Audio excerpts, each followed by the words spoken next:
queridos, o presbitério da Bahia, que é o concílio que nos superintende, ao qual estamos jurisdicionados, se reuniu de quinta-feira até ontem, aqui mesmo nas dependências de nossa igreja, e dentre muitas deliberações, o presbitério decidiu aprovar as candidaturas, uma à licenciatura e outra à ordenação ao Sagrado Ministério de irmãos da nossa igreja. De modo que essa é uma noite histórica para todos nós, de grande alegria. Estamos recebendo aqui uma comissão do presbitério, que vai ser responsável por essa cerimônia de ordenação e de licenciatura dos nossos irmãos. E o presidente do nosso presbitério está conosco hoje, capitaneando essa comissão.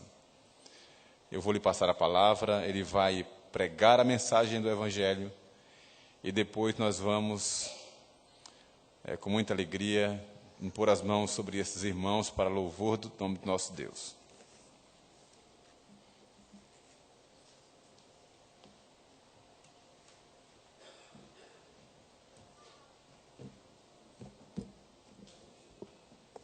Irmãos, graça, misericórdia e paz de Jesus.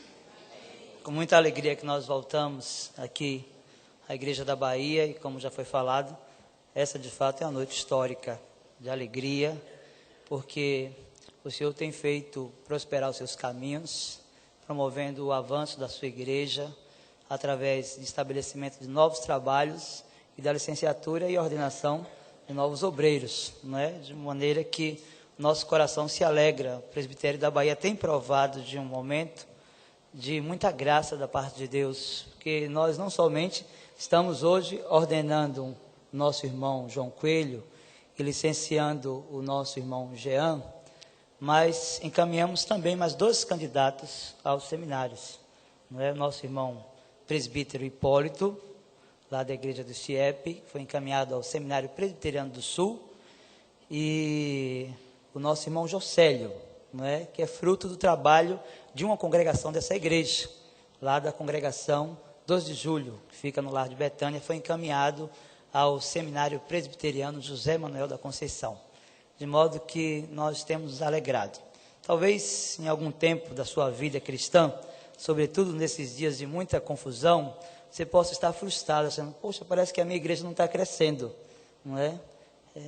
Possivelmente, se você tem olhado para esses movimentos carismáticos que se estabeleceram há poucos anos e computado números sem esquecer da fidelidade, esquecendo da fidelidade à Escritura, não é? Nosso crescimento é um crescimento sadio e promovido pela pregação e exposição da palavra de Deus, de modo que nós nos alegramos no Senhor, porque Ele está fazendo uma obra tremenda na vida da sua igreja, sobretudo conservando os princípios confessionais que nós recebemos como legado teológico da Igreja Presbiteriana do Brasil.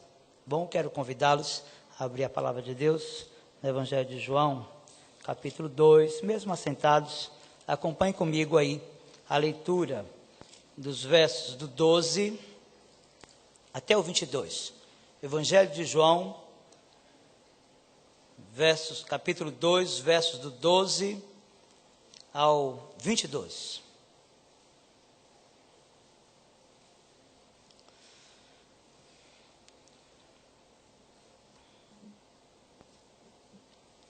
A palavra de Deus nos diz assim: depois disto, desceu ele para Cafarnaum com sua mãe, seus irmãos e seus discípulos, e ficaram ali não muitos dias.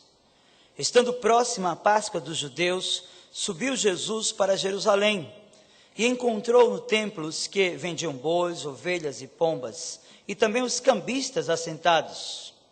Tendo feito um azorrague de cordas, expulsou todos do templo, bem como as ovelhas e os bois, derramou pelo chão o dinheiro dos cambistas, virou as mesas e disse aos que vendiam as pombas: tirai daqui estas coisas, Não façais da casa de meu pai casa de negócio. Lembraram-se os seus discípulos de que está escrito: o zelo da tua casa me consumirá. Perguntaram-lhe, pois, os judeus: que sinal nos mostras para fazeres estas coisas?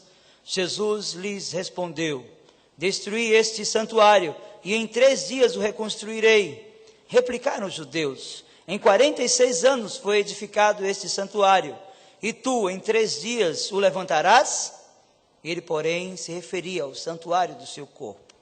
Quando, pois, Jesus ressuscitou dentre os mortos, lembraram-se os seus discípulos de que ele dissera isto, e creram na Escritura e na palavra de Jesus. Vamos orar mais uma vez, rogando a Deus que faça desse texto algo muito prático para a nossa vida, que Ele fale ao nosso coração, pelo poder do seu Espírito, promova a edificação e o fortalecimento da sua igreja nessa noite. Senhor Deus, Pai de infinita misericórdia, Deus de bondade, santo, tremendo, excelso, maravilhoso, Deus que fez alianças e que conserva essa aliança, nós exaltamos a tua pessoa, Senhor, bendizemos o teu nome, declaramos o nosso amor por ti, a submissão da nossa vida à tua palavra revelada, e queremos nesta hora, Senhor, te rogar que pelo poder do Espírito, a passagem lida torne-se um instrumento de bênção para a nossa vida nessa noite. Nós te rogamos que assim como o Senhor alimentou o teu povo na saída do cativeiro egípcio, rumo à terra prometida, derramando o maná dos céus, faça desse texto o maná dos céus para a nossa vida, de modo, Senhor Deus, que sejamos alimentados por ti, e que o Senhor promova a glória de Cristo na igreja, através da pregação do Evangelho. Faz isso, Senhor Deus, tão somente para o nome de Cristo, o nosso mediador, o único e suficiente Salvador, seja exaltado e glorificado na igreja. Nós oramos no nome de Jesus. Amém. Meus irmãos, se tivéssemos que usar uma imagem, figuras que pudessem representar a pessoa de Cristo, ou usarmos de algum artifício gramatical, para que pudéssemos ter uma ideia da sua personalidade e do seu modo vivente, certamente nós chegaríamos à conclusão de que há uma música que nós bem conhecemos, que se adequaria perfeitamente à imagem e à personalidade do Senhor Jesus. Eu lembro muito daquela canção que diz: calmo, sereno e tranquilo. E essa canção é de fato uma exposição real e verdadeira daquilo que representa o Senhor Jesus para nós. A sua imagem é muito vívida em nossa mente, como alguém manso, humilde, indisposto a confrontos, indisposto a combates, alguém que sempre pregou bem e ensinou aos seus discípulos. E por aquilo que nós percebemos, quando Paulo escreve aos Romanos, no capítulo 12, nós sabemos que a sua ideologia é a ideologia de combater o mal sempre com o bem. Folheando as páginas dos evangelhos, sobretudo no evangelho segundo escreveu Mateus, nos capítulos de 5 até o 7, nós vamos perceber que algumas características que o Senhor Jesus exortou que os seus discípulos deveriam ter, ele mesmo as tinha e vivia de conformidade com aquilo que ensinava. São deles as palavras de que felizes são os mansos, os humildes, os pobres de espírito, de modo que a nossa mente está permeada dessas informações do caráter de Cristo e da sua forma de vida. O texto lido é, sem dúvida alguma, uma das passagens que nos fazem refletir acerca de tudo quanto foi colocado até aqui.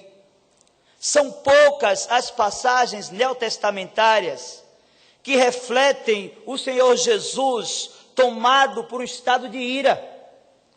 São poucas as passagens neotestamentárias em que nós encontramos a pessoa de Cristo tomando atitudes que não estão de conformidade com aquilo que nós criamos como padrão de estereótipo da pessoa do nosso bendito Salvador. A passagem que ora lemos é precedida de algumas informações importantes, segundo escreveu o evangelista João, o mesmo que escreveu as 3 cartas e também o livro do Apocalipse.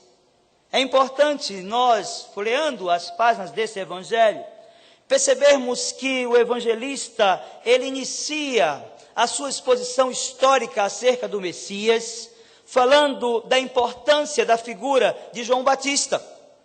E o que nós encontramos no capítulo 1, sobretudo o verso 19 até o 28, é aquilo que nós podemos descrever como um verdadeiro inquérito policial.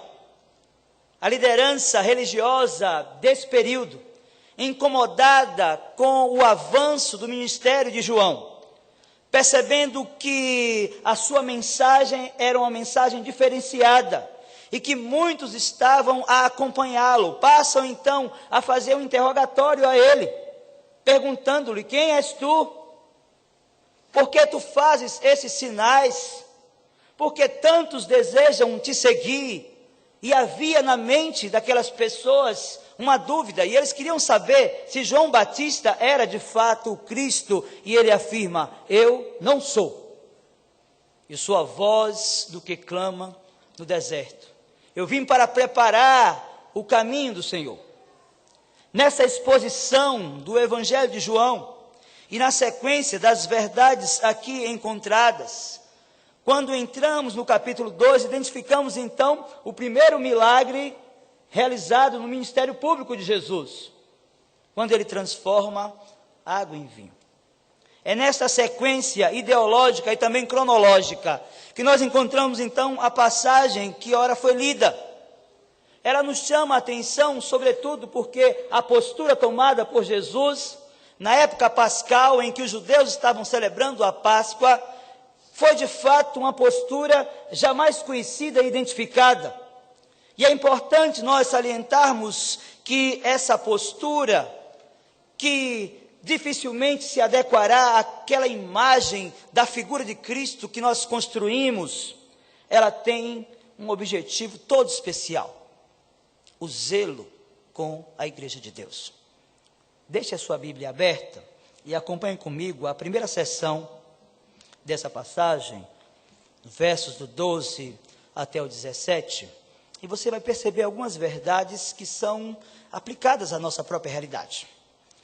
Verso 12 diz: depois disto, desceu ele para Cafarnaum com sua mãe, seus irmãos e seus discípulos, e ficaram ali não muitos dias.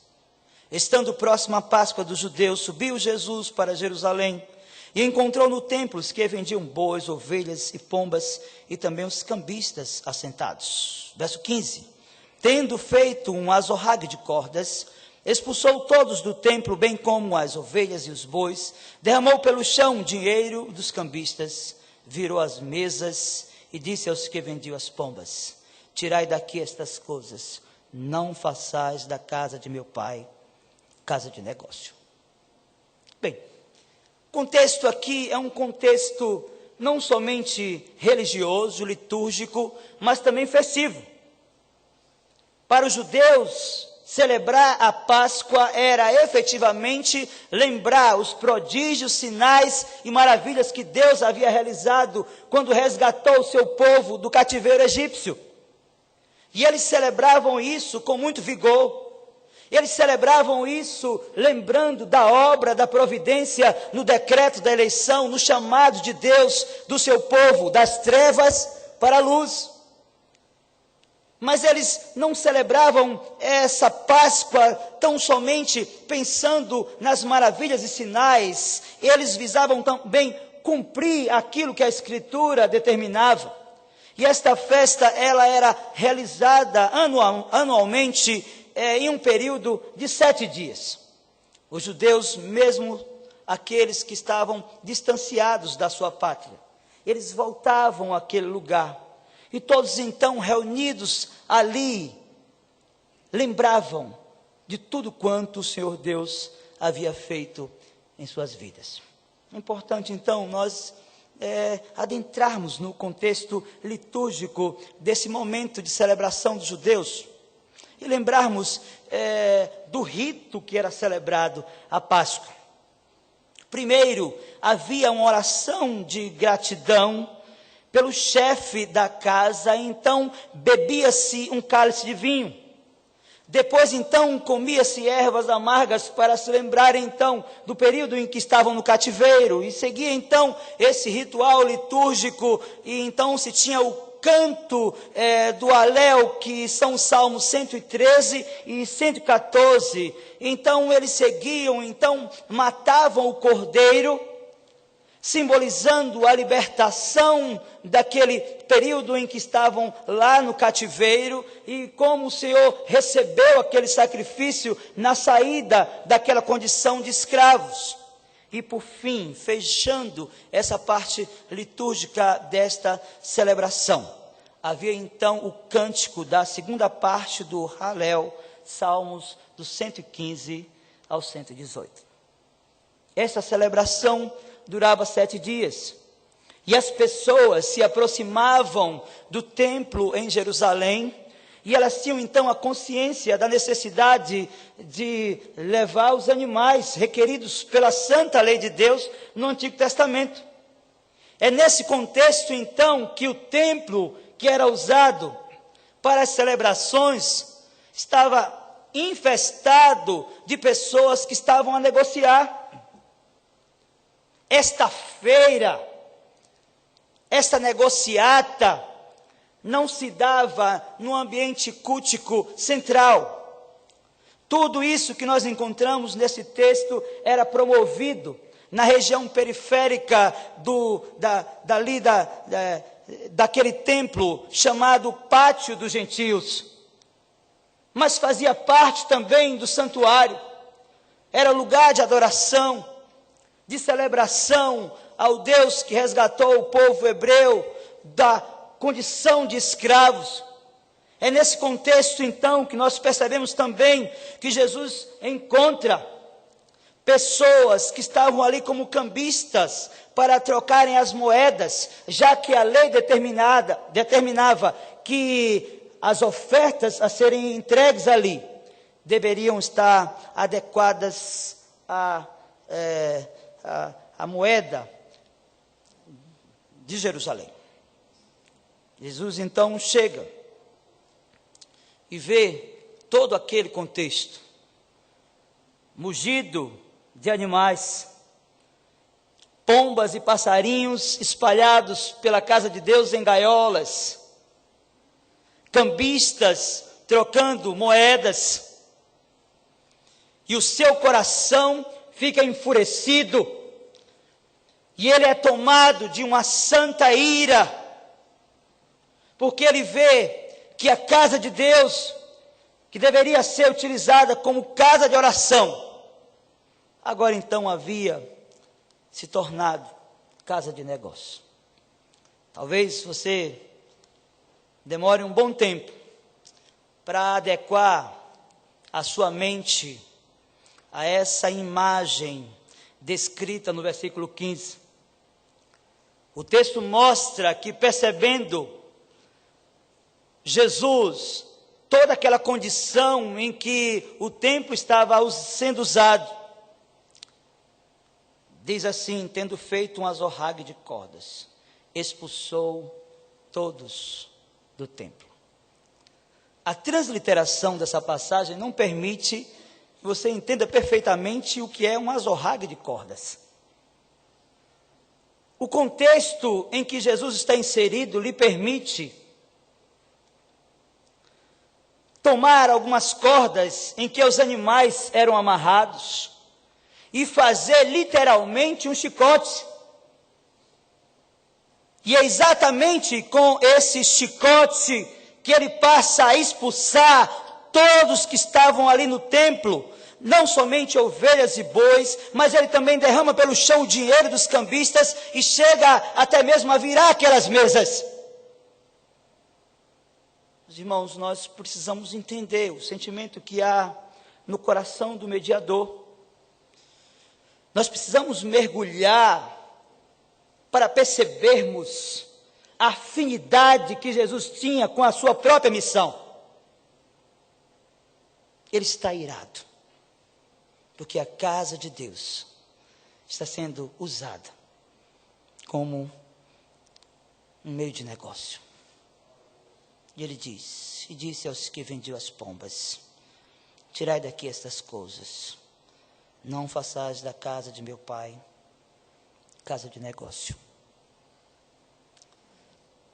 A mente de Jesus, recheada da santa e bendita lei de Deus, e do conhecimento que tinha pela própria exposição da lei, como judeu que era, ele tinha a plena consciência de como deveria ser usada a casa do Senhor. A Escritura, tanto no Antigo quanto no Novo Testamento, é muito enfática. Deixe a sua Bíblia marcada em João. Veja comigo, primeiro Isaías, capítulo 56, versos 6 e 7.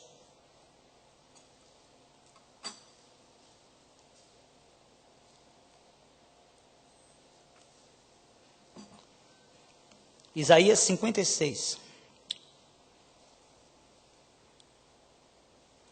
versos 6 e 7, diz assim: aos estrangeiros que se chegam ao Senhor para o servirem, para amarem o nome do Senhor, sendo deste modo servos seus, sim, todos que guardam o sábado, não o profanando, e abraçam a minha aliança, também os levarei ao meu santo monte e os alegrarei na minha casa de oração.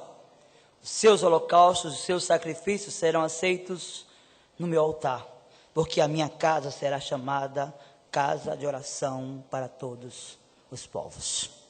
Volte a sua Bíblia nas páginas do Novo Testamento e veja comigo também aquilo que informa Marcos, no capítulo 11 do seu Evangelho, verso 17.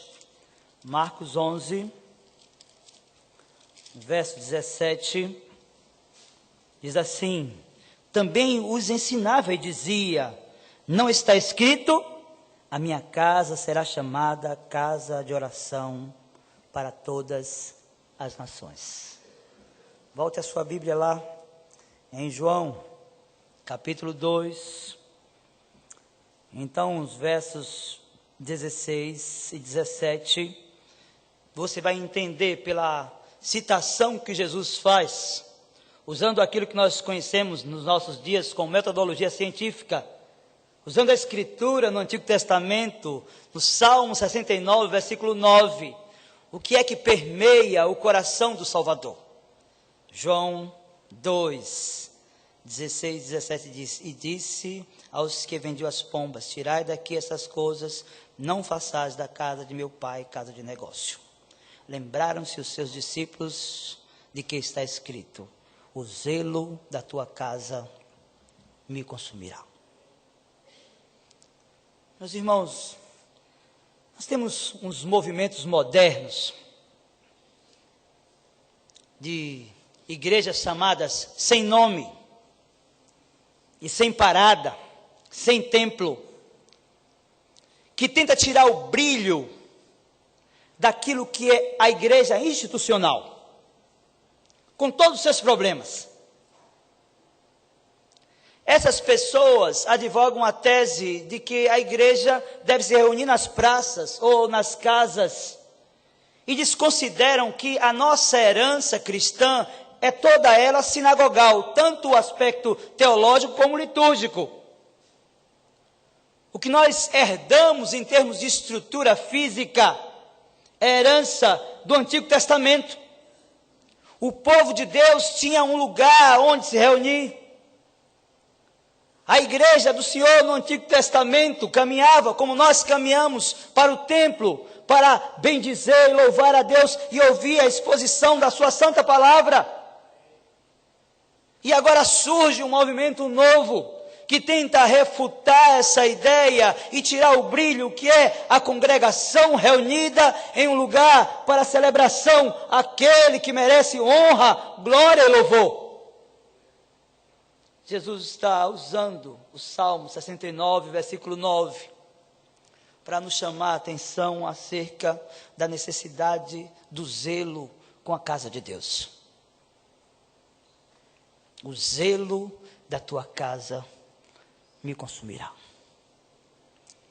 Queria apenas lembrar algumas atitudes do mestre que refletem muito bem essa verdade. Primeiro, quando ainda adolescente, temporariamente, o Senhor Jesus se perdeu dos pais, ou se afastou temporariamente dos seus pais biológicos, e foi encontrado na sinagoga, discutindo a santa lei de Deus com os mestres. No decurso do seu ministério, o zelo com a igreja é refletido através do chamado de 12 homens, a quem ele constituiu apóstolos e os legitimou para a pregação do evangelho, para que a sua igreja pudesse continuar crescendo. Avançando o ministério do Senhor Jesus, nós encontramos o mestre ajoelhado no Getsêmani, em uma oração angustiada, transpirando sangue, convicto do zelo com aquilo que havia recebido do Pai. Quando conduzido à cruz, mesmo que desafiado a negar o plano estabelecido na eternidade, ele vai até o fim. E nos últimos momentos, ele declara: Pai, está consumado. Em tuas mãos entrego o meu espírito. Meus irmãos, nosso maior paradigma acerca do zelo que nós devemos ter com a casa de Deus deve ser sempre o Senhor Jesus. Ainda que a liderança da igreja deva ser espelho para cada um de nós, nós devemos ter como referencial maior de zelo com a casa do Senhor a figura do mestre, que percebe a sua casa desarrumada, então retira todos que estão ali com propósitos espúrios, limpando aquele templo e o colocando da maneira como ele deveria ser usado. Queria dizer para você, membro dessa igreja, você também que me escuta na internet, ame a igreja local. Ame os seus irmãos. Quando você perceber que alguma coisa está desajustada na sua igreja, chame com amor ao irmão e diga: meu irmão, você precisa se corrigir. Se você não conseguir com que essa pessoa se corrija e volte a andar de conformidade com aquilo que a Escritura ensina, chame então a liderança, para que a casa de Deus esteja sempre arrumada e bem ajustada, para que possamos não somente desfrutar de uma comunhão plena e maravilhosa, mas que outras pessoas também possam perceber a importância da igreja local. O zelo da tua casa me consumirá. O texto segue então, e na sua segunda sessão, João capítulo 2, versos do 18 até o 22, os judeus então buscam a legitimidade para aquilo que nós podemos entender como uma reforma que o Senhor Jesus estava querendo promover ali. E eles lhe fazem uma pergunta, vejam comigo, verso 18, perguntaram-lhe, pois, os judeus, que sinal nos mostras para fazeres essas coisas? Jesus lhes respondeu, destruí esse santuário, em 3 dias o reconstruirei. Replicaram-lhe os judeus, em 46 anos foi edificado este santuário, e tu em 3 dias o levantarás? Ele, porém, se referia ao santuário do seu corpo. Quando, pois, Jesus ressuscitou dentre os mortos, lembraram-se os seus discípulos de que ele dissera isto e creram na Escritura e na palavra de Jesus. Segunda seção dessa passagem nos mostra de uma maneira muito enfática, ainda que encontremos aqui o chamado machal, que é um dito paradoxal, na nossa linguagem um enigma, nós percebemos de uma maneira muito clara que, na realidade, o que Jesus está promovendo nessa semana pascal é exatamente a purificação do templo. Ele não somente faz isso quando corrige a forma inadequada em que o templo estava sendo usado, mas remete a ele mesmo a responsabilidade da purificação da sua igreja. Isso é muito claro para nós, porque ele fala sobre a destruição do santuário. Ele fala sobre a sua morte substitutiva. Isso é muito enfático e, sobretudo, porque nos chama a atenção acerca da necessidade da pureza da igreja. Em dias tão relativistas, em que um evangelho híbrido tem sido pregado e muitos têm sido enganados, adequando-se ao padrão cultural, não somente na nossa cidade, mas no nosso país, mudando terminologias para adequar-se aos princípios e valores do mundo, muitas pessoas têm sido enganadas, fazendo do pecado algo cultural. Essa expressão destruir e reconstruir, na língua original, tanto se aplica a uma estrutura física, como também é aplicada ao corpo humano. Jesus está falando sobre as duas coisas. Está demonstrando que a responsabilidade dos judeus era, de fato, cumprir aquilo que a Escritura havia afirmado no Antigo Testamento. Jesus lhes respondeu: destruí este santuário, e em 3 dias reconstruirei.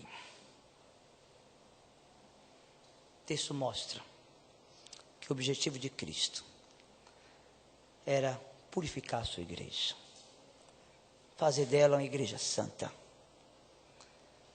imaculada, separada, fazendo jus ao próprio termo grego, igreja, eclésia, chamados para fora. E ele demonstra que isso se concretizaria não somente na destruição do templo em Jerusalém, por volta de 70, mas também quando na cruz ele entrega a sua vida por nós. Meus irmãos, nós precisamos de ser mais puros. Precisamos de viver de fato em santidade e buscar entender de Deus o que de fato é ser santo. Tem muitas pessoas que têm confundido essa questão tão simples e pensam mesmo que ser santo ou santa é andar com uma roupa em um calor de 40 graus muito comprida, que é pôr uma Bíblia debaixo do braço num dia de sol de domingo com um terno, dizendo-se diferente dos demais. Nós precisamos de entender santidade como algo inerente ao nosso caráter, aos nossos princípios e aos valores inerentes à Santa Escritura. E percebemos que mesmo jovens, adolescentes, podem viver em santidade. Gente que se adequou aos princípios psicológicos e acham que a adolescência é uma fase difícil e que jamais um adolescente pode ser crente. Orar, buscar a Deus em oração e leitura da Escritura, está comprometido com o zelo da casa de Deus. O exemplo de Daniel e seus amigos é simplesmente fantástico. adolescentes ainda, entre 13 e 14 anos, eles são conduzidos ao cativeiro babilônico. E a Escritura diz lá muito claramente que eles resolveram firmemente não se contaminar com as finas iguarias do rei. Sabe por quê? Porque eles estavam imbuídos de um zelo santo pela casa de Deus. E eu queria dizer para você, jovem, adolescente, zele pelo santuário que é o seu corpo. Zele pela igreja de Deus. Não se adeque àquilo que tem sido colocado para você como oferta de entretenimento.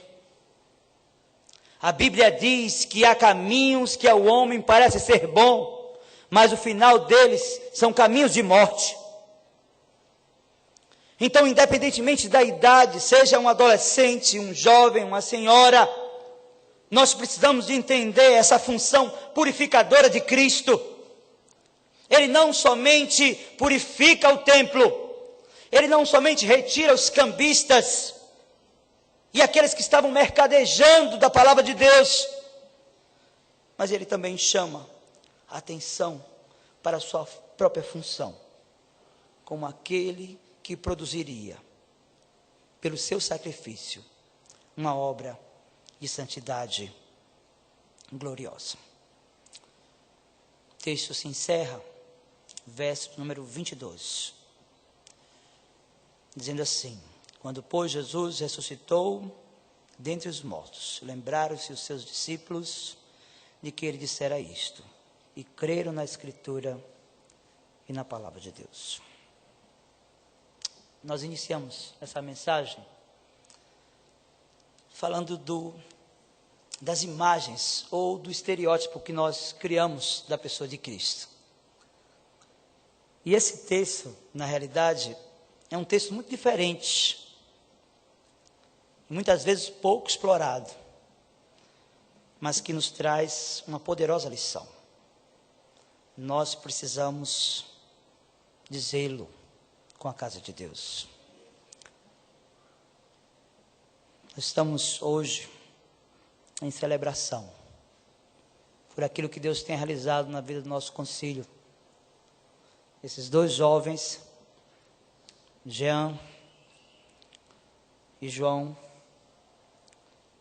certamente durante a caminhada no ministério, serão desafiados muitas vezes a renunciar àquilo que aprenderam durante a sua formação teológica e a sua vida cristã.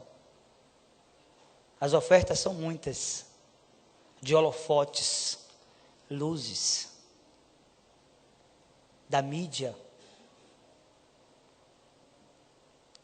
E nesses momentos em que somos atraídos, nós precisamos de lembrar o zelo santo que o Senhor Jesus teve à sua igreja. Queria concluir a mensagem nessa noite, dizendo para você que talvez esteja em casa agora, nos ouvindo, quem sabe vivendo uma morbidade espiritual, enfraquecido por algum problema, ou não conseguir mais vir à casa de Deus. Quem sabe alguém que lhe machucou. Queria dizer para você que hoje é o dia do seu retorno. Você precisa voltar a ter o mesmo zelo que sempre teve com a casa do Senhor. Dizer para você também nessa noite, quem sabe, convivendo com as expectativas de um novo ano, de tantos projetos e desafios, que é um princípio que nós precisamos observar. Tudo quanto nós desejamos em termos de realização na nossa vida, seja no aspecto sentimental, profissional, intelectual, deve estar perfeitamente adequado àquilo que o Senhor Jesus nos ensinou. Buscai, pois, em primeiro lugar o meu reino e a minha justiça, para que as demais coisas vos sejam acrescentadas. o zelo da tua casa me consumirá. Deus aplica a sua palavra ao nosso coração. Vamos ficar de pé, nós vamos orar. Vamos passar a palavra para o reverendo Itamar.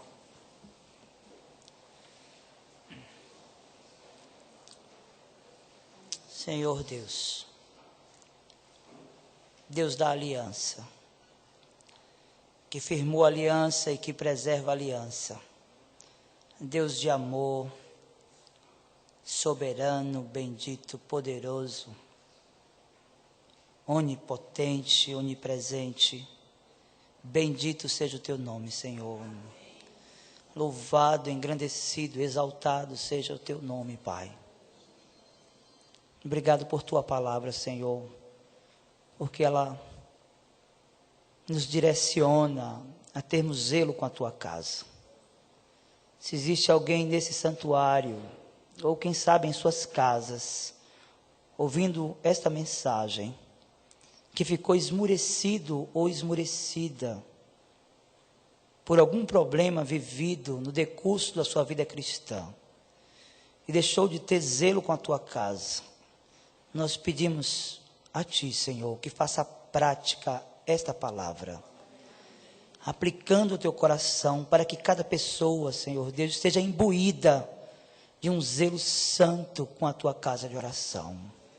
Ajuda-nos, Senhor, neste ano que se inicia, a promovermos a glória do teu nome, uma vida santa, diferenciada, valorizando os princípios e valores que nós aprendemos através de ti, na tua revelação, Senhor. E promove a glória do teu nome em nós. Nós te oramos no nome de Jesus. Amém. Podem sentar, irmãos.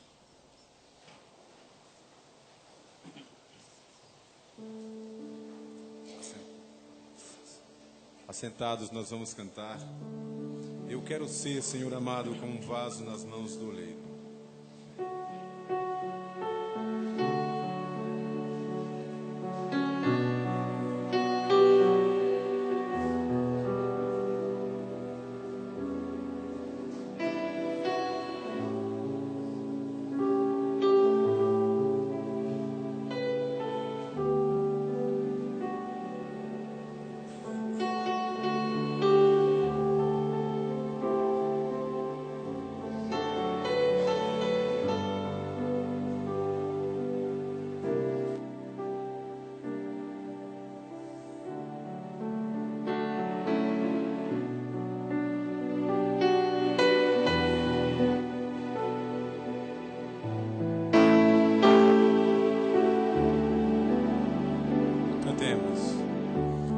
Eu quero ser, Senhor amar, como um vaso do oleiro, quebra minha vida e faça de novo.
Irmãos queridos, é dever do presbitério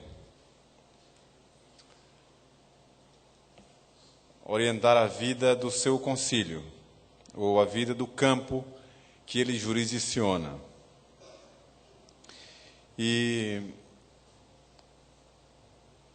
segundo orientação do presbitério,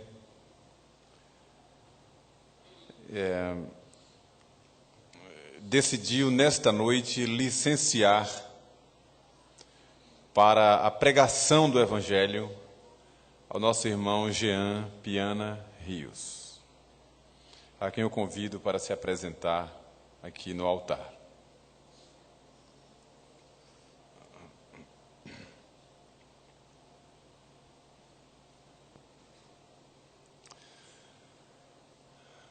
Jean,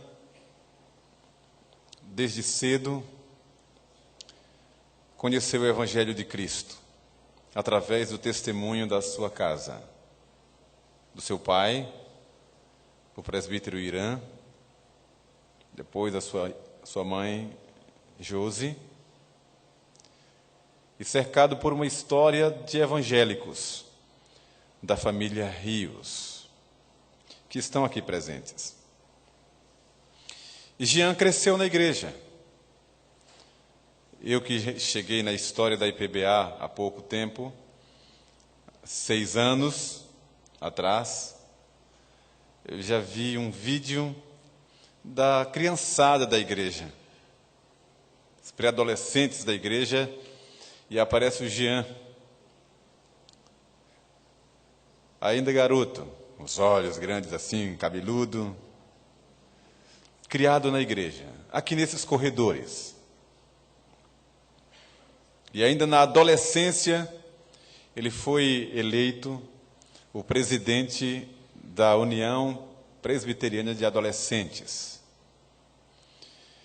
E pelo que eu lembro da história e conheço da história, esse tempo passou muito rápido para ele. E para a família, sempre muito sério, compenetrado,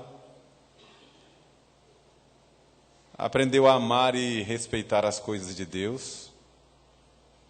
Começou a aprender doutrina, até pela influência e a seriedade da família Rios com as coisas de Deus. E depois Jean sentiu-se chamado para o sagrado ministério, ainda na sua juventude.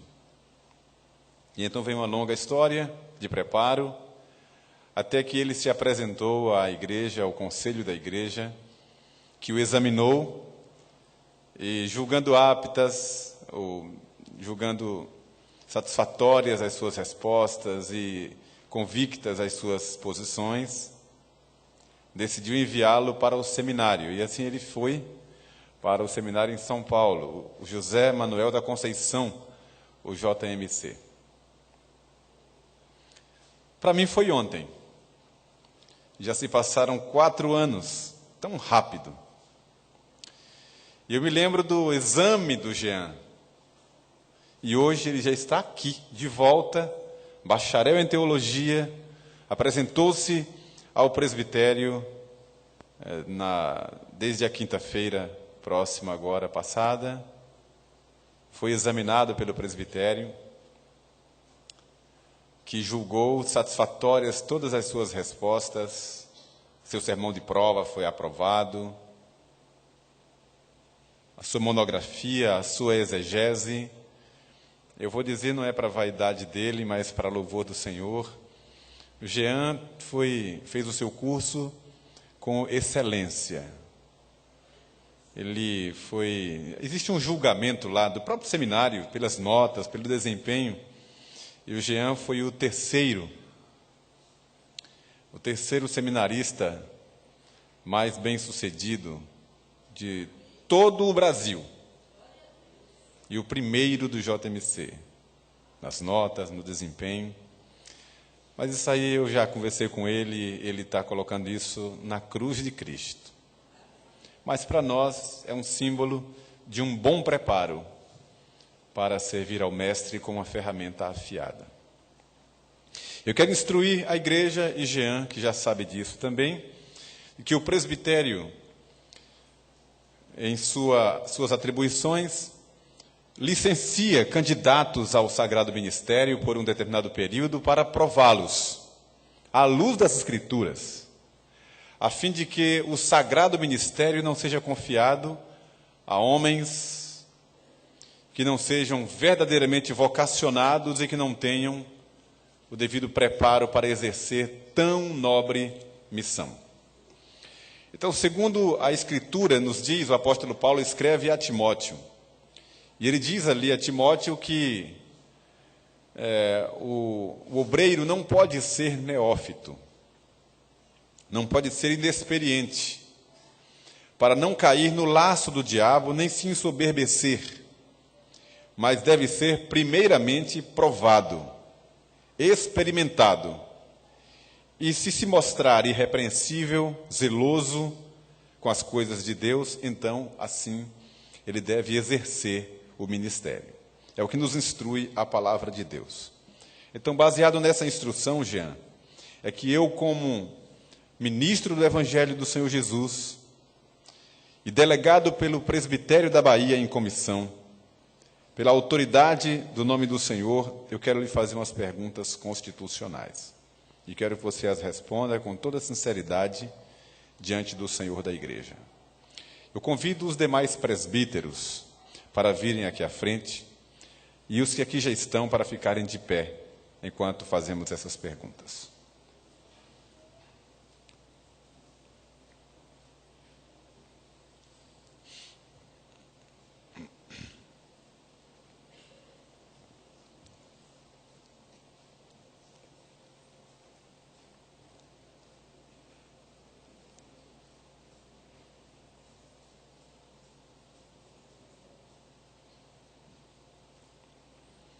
E eu convido a igreja para ficar de pé também.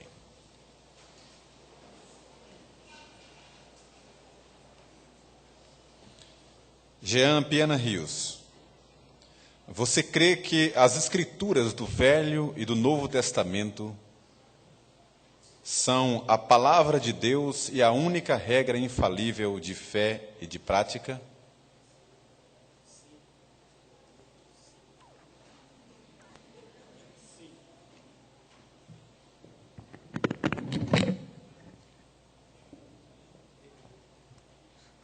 Sim.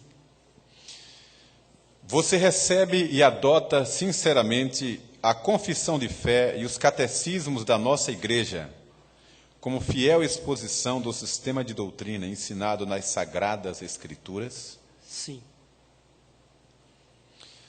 Você promete submeter-se no Senhor ao governo deste presbitério ou ao governo de qualquer outro presbitério para onde o Senhor queira levá-lo durante os dias da sua vida em que você possa servir ao Mestre? Sim. Então nós vamos orar ao Senhor, rogando a bênção sobre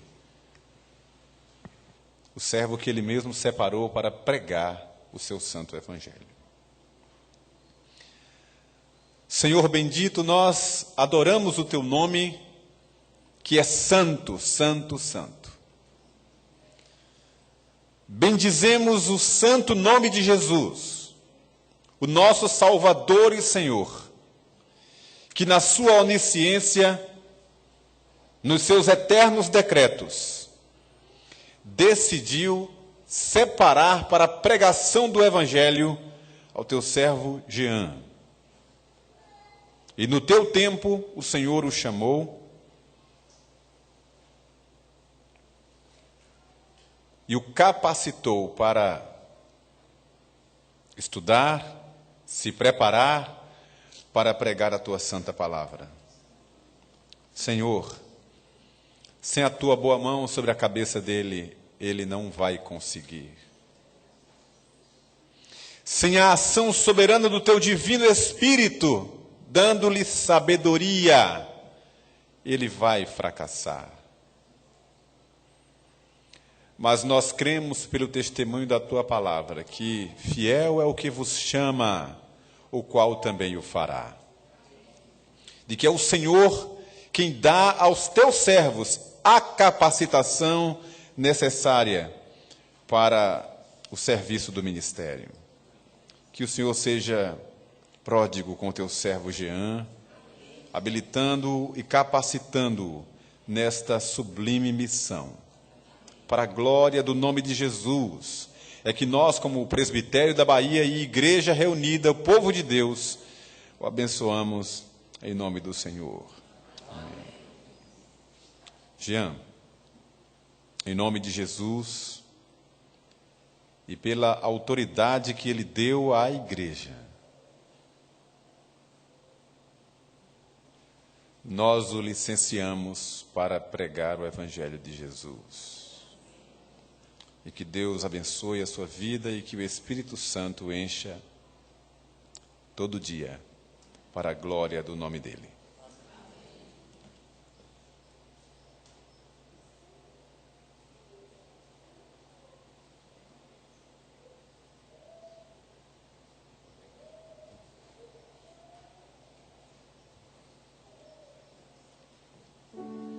Eu quero ser, Senhor, amar como um vaso nas mãos do oleiro. Quebra minha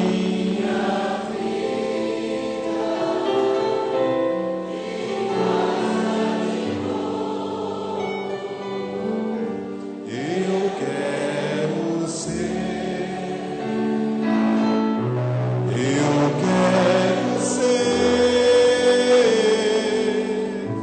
um vaso.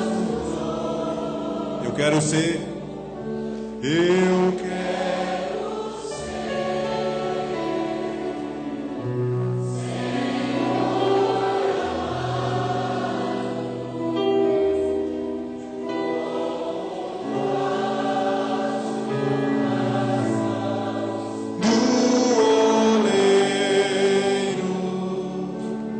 Quebra minha vida e faz-a de novo. Eu quero ser,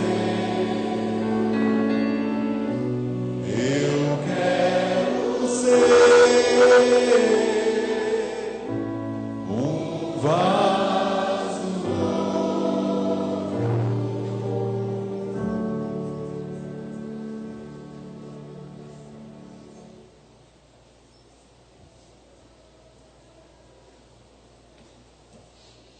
A igreja pode se assentar por um instante. Os presbíteros deverão permanecer aqui próximos ao altar.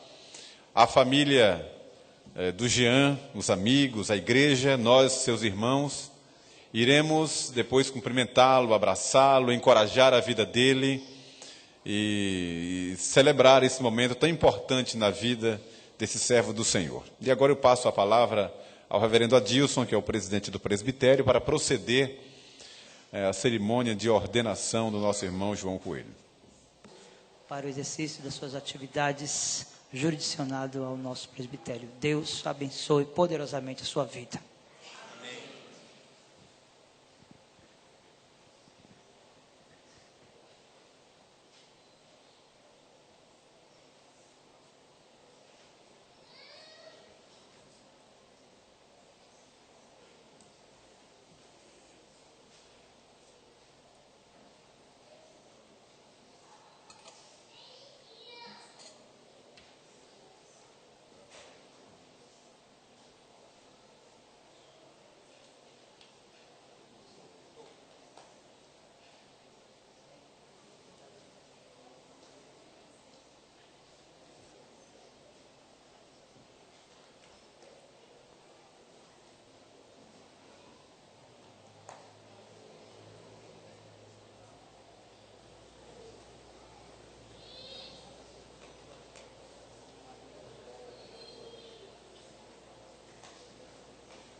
Eu convido Lara para vir aqui à frente, por favor, Lara.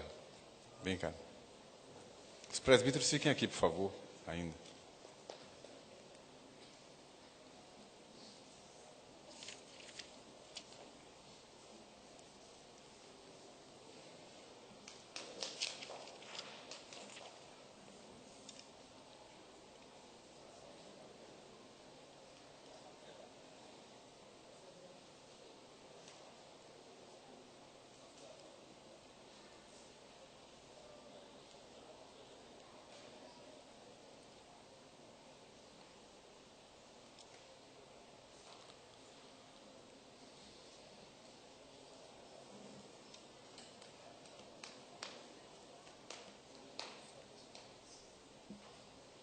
Irmãos, o ministério pastoral nunca é desenvolvido por uma pessoa.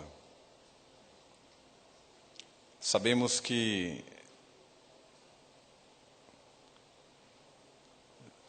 Deus chama o ministro e põe alguém junto para partilhar dessa caminhada. Eu sou um ministro, casado, e posso dizer isso aos irmãos com toda a propriedade. E eu sei, João, que você vai precisar muito de Lara no seu ministério.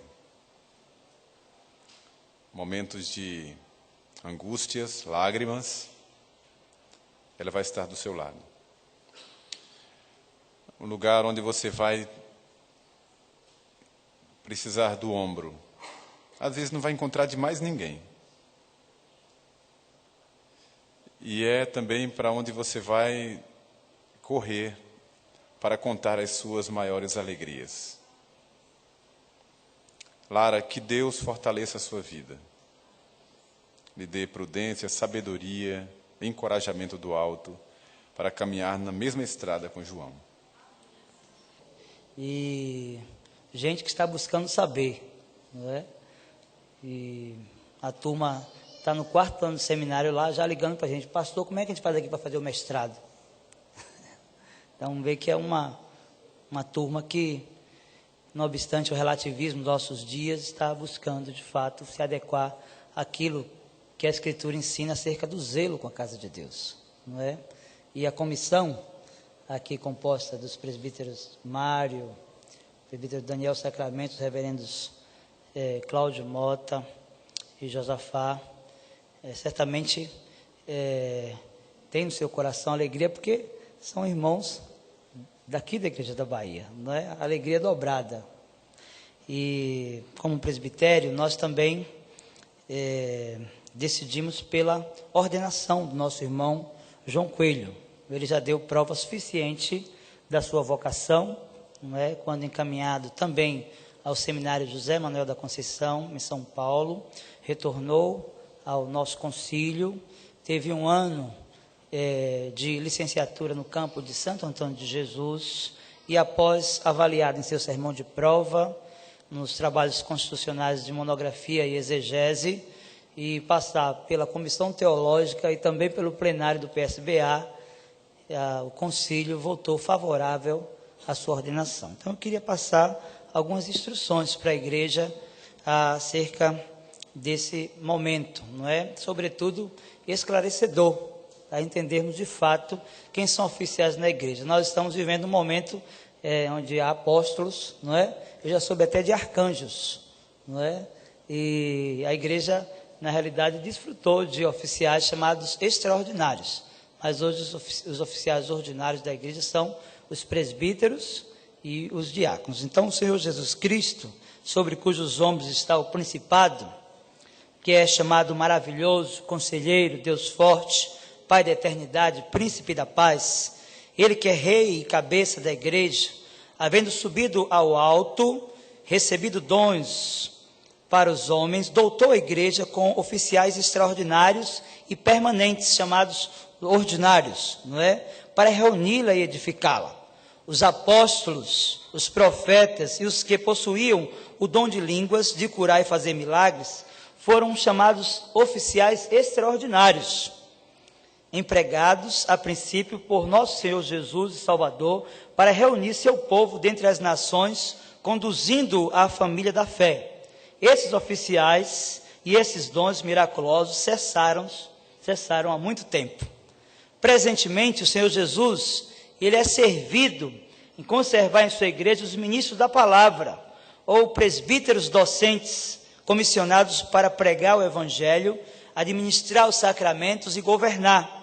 Os presbíteros regentes são encarregados de ajudar no governo, e os diáconos, cujas funções consistem na arrecadação das ofertas dos fiéis para fins piedosos, no socorro aos que na igreja estão necessitados e no cuidado da ordem do culto. O ofício de ministro da palavra é o primeiro na igreja em dignidade e utilidade. Na Escritura são dados diversos títulos àqueles que o exercem, e estes títulos exprimem seus diversos deveres. O ministro da palavra é chamado bispo, porque tem a superintendência do rebanho de Cristo. Pastor, porque dá alimento espiritual ao rebanho. Ministro, porque ele cumpre ser grave e prudente, um exemplo para o rebanho, e governar bem a casa e o rebanho de Cristo. Anjo da igreja, porque é mensageiro de Deus. Embaixador, porque é enviado a declarar a vontade de Deus aos pecadores e a rogar-lhes que, por meio de Cristo, se reconciliem com Deus. Evangelista, porque anuncia as boas novas de salvação aos ignorantes que estão a ponto de perecer. Pregador, porque está constituído para proclamar o evangelho.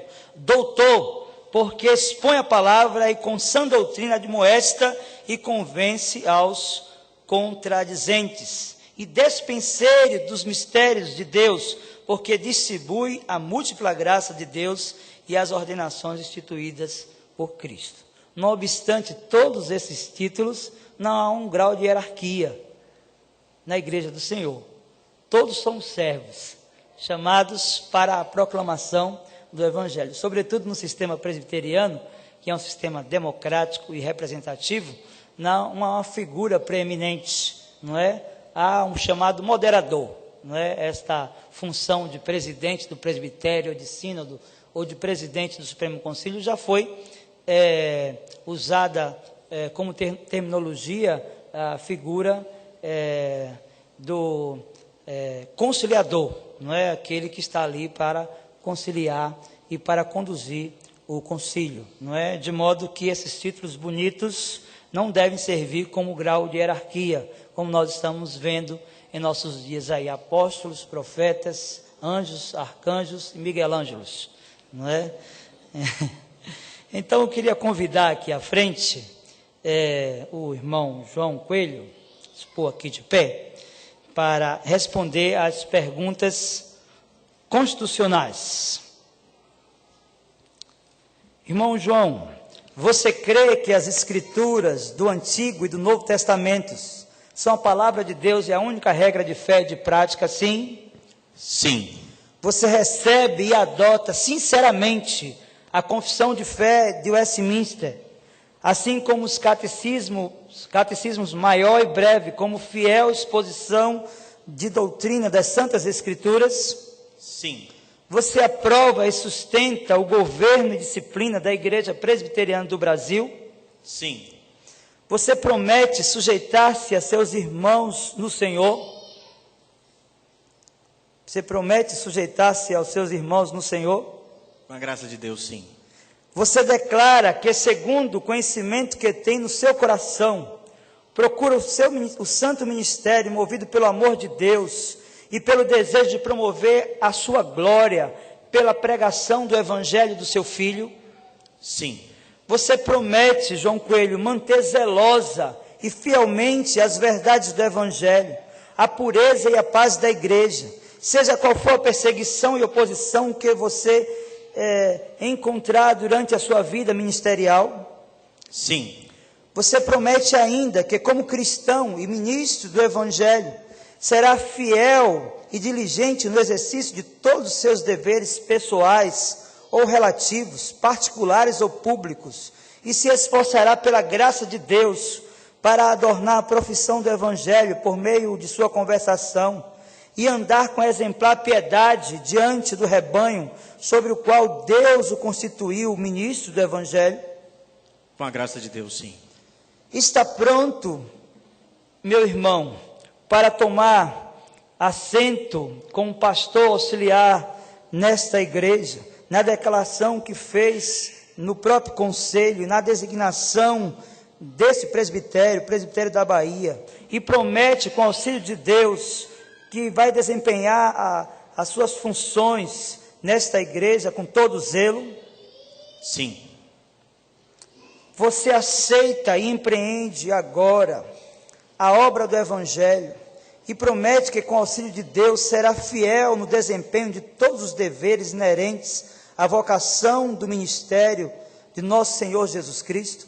Sim. Gostaria de fazer algumas perguntas também à igreja, não é? Esse irmão jovem, não é, que está iniciando a sua vida ministerial hoje, como pastor do Evangelho, estará jurisdicionado ao conselho dessa igreja, não é? E ao presbitério da Bahia. Então, eu gostaria de convidá-los para que fiquem de pé. E eu, então, farei algumas perguntas à igreja do Senhor aqui.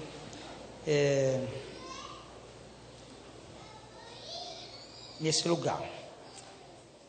E vocês, povo desta igreja de Jesus Cristo, estão determinados a receber como pastor auxiliar o nosso irmão João Coelho para o exercício das suas atividades nesta igreja? Sim?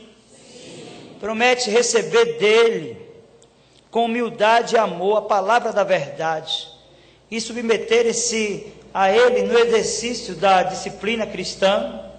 Sim. Prometem animá-lo em seus trabalhos e ajudá-lo nos esforços que empregar para a instrução e edificação espiritual de toda a igreja? Sim.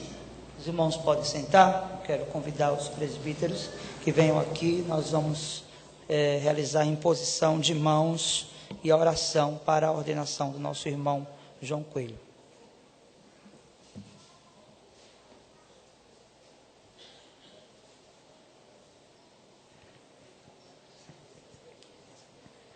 Aos irmãos aqui à frente, pediu ao nosso irmão João Coelho para ficar de joelhos, e aos presbíteros da igreja, estendam as mãos sobre ele. Nós vamos orar então, recomendando a Deus, ao Senhor, que abençoe a sua vida e o seu ministério. Oremos, irmãos. Senhor Deus, Pai de infinita misericórdia, Deus de bondade, poder, nós louvamos o teu nome, Senhor, porque no decurso do tempo o Senhor tem levantado profetas para a pregação da tua palavra, Senhor Deus. Nós te louvamos porque de maneira eficaz, pela graça do Senhor, o Senhor chamou João não somente das trevas para a luz, mas também o vocacionou para o exercício do ministério. Nós queremos nesta hora, Senhor Deus, te pedir em nome de Jesus, que legitime pelo poder do teu Espírito, o exercício do ministério pastoral deste irmão. Que seja um profícuo pregador do Evangelho, que tenha um santo temor e tremor de ti no coração, e que busque com zelo a cada instante da sua vida o cuidado com a igreja do Senhor.